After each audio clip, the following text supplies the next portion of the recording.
இந்த ஷார்ட்ல electrostatic பொட்டன்ஷியலோட definition பார்க்கலாம். First இந்த டெஃபினேஷன்ல இருக்கிற டேர்ம்ஸ் எல்லாம் பார்த்துடலாம். எக்ஸ்டர்னல் எலக்ட்ரிக் ஃபீல்டு அப்படின்னா என்னன்னா, ஒரு இடத்துல சிங்கிள் சார்ஜோ இல்லை நம்பர் ஆஃப் சார்ஜஸோ இருந்ததுன்னா அந்த இடத்துல எலக்ட்ரிக் ஃபீல்டு இருக்கும் இல்லையா? அதுதான் நம்ம என்ன சொல்றோம், இ வெக்டார் சொல்றோம். ஸோ இப்போ இந்த ரீஜியன்ல எலக்ட்ரிக் ஃபீல்டு இருக்கும். இதை தான் எக்ஸ்டர்னல் எலக்ட்ரிக் ஃபீல்டுன்னு சொல்றோம். ஸோ இந்த ரீஜியன்ல ஒரு பின்ற பாயிண்ட்டை கன்சிடர் பண்ணும். இந்த பின்ற பாயிண்ட்ல எலக்ட்ரோஸ்டாட்டிக் பொட்டன்ஷியல் என்னன்னு நம்ம கால்குலேட் பண்ணணும். அதுக்கு இன்ஃபினிட்டி டிஸ்டன்ஸ்ல இருக்கிற ஒரு டெஸ்ட் சார்ஜை கன்சிடர் பண்ணும். யூனிட் டெஸ்ட் சார்ஜா இருக்கணும். இந்த யூனிட் டெஸ்ட் சார்ஜ் இன்ஃபினிட்டி டிஸ்டன்ஸ்ல இருந்ததுன்னா அதோட potential 0.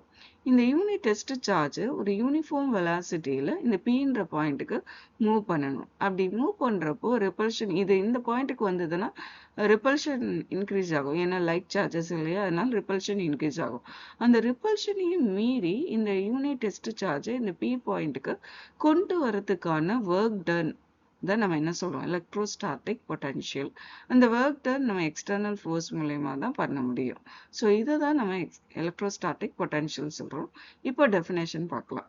The electrostatic potential at a point P is equal to the work done by an external force to bring a unit positive charge with a constant velocity from infinity to a point P in the region of the external electric field. இதை மேத்தமெட்டிக்கலாக எப்படி சொல்லலாம்னா, Vp is equal to, அதாவது electrostatic potential at P point is equal to integration of infinity to P point E vector dot dr vector.